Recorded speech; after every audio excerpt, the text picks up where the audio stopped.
It's on. Alright, we're over at Tips-Icewater Spring Shelter in the Smoky Mountains. It's about 3 miles from Newfound Gap, I believe. But anyway, I just want to go over a few little tips and see if you can kind of learn from some of our mistakes that we learned on this trip. I came down here with my 7-year-old son, and we definitely learned a lot. The biggest thing, lucky I threw these in. I knew it was going to be snowing, so I threw in these yaks. We put these on the bottom of our boots, and they give you a lot more traction in the snow. Hopefully these things are going to be really nice on the way back, because it's going to be really icy on the way back today. We used some body glide on our feet in different places to help avoid hot spots and blisters. I think this was a good idea. Obviously Ziploc bags full of all of our stuff. Keep things waterproof and organized. Yesterday it was real close to freezing when we were hiking, so my son had on a short sleeve shirt, long sleeve shirt. He had on this micro fleece, no cotton. Obviously we didn't have any cotton. All the cotton stuff we left at the house. But he was real comfortable with those 3 layers. I had these 3 layers on. I had I had this short sleeve white shirt, this Under Armour shirt, and this Columbia little jacket. This is what I backpacked in yesterday. I was real cozy. This is the bag we put our food in. It's waterproof. I actually label it, so I only put food in here. We put it in the bear bag cables at night that they have here at the shelters. They're pretty easy to figure out.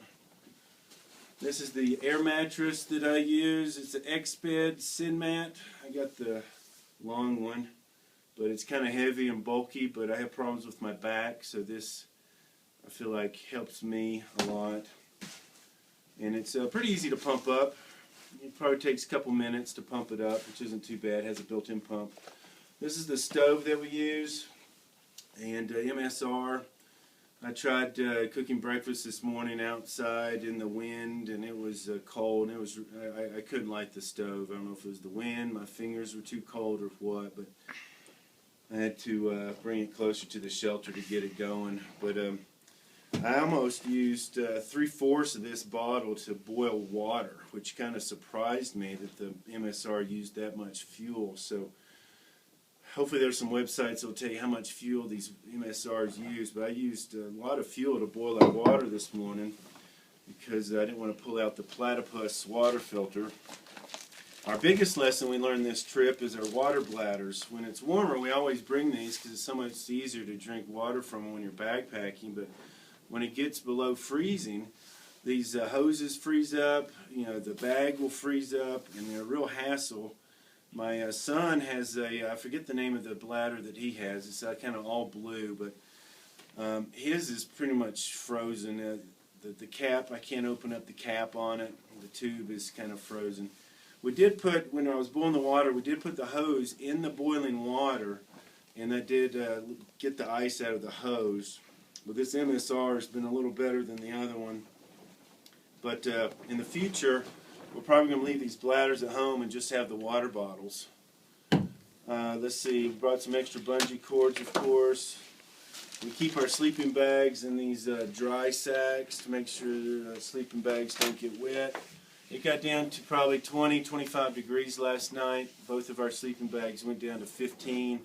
And then we had sleeping bag liners that we had inside the sleeping bag that got us to, so we were nice and cozy last night. We also used some of the boiling water we put in these water bottles after we boiled it to just kind of take the chill off of our hands and stuff. I probably boiled this water an hour and a half ago, and it's still warm. It feels good to the touch. We always bring hiking poles now. I don't leave the house without hiking poles anymore. Those are a must. Since it was so cold, we both had gloves on. I have an Osprey backpack, which is very big. I wouldn't recommend it if you're doing ultralight backpacking, but for a winter trip, we're able to put a lot of gear in it. My son has this little REI 40 pack that's really nice. Works well for him. And but hopefully the biggest lessons, a couple other things we did bring with hand warmers and feet warmers. We brought those just to try to take the chill off of our hands and feet. Obviously, if you're hiking long distances, you don't want to be carrying that stuff because you can't throw it, you can't burn it or anything. So that can get definitely kind of heavy, but it does take the chill off if you're just gone for a couple of days to put those toe warmers on your feet. The toes tend to get more cold than anything else. But anyway, hopefully some of these tips helped you out. And get out there and go backpacking.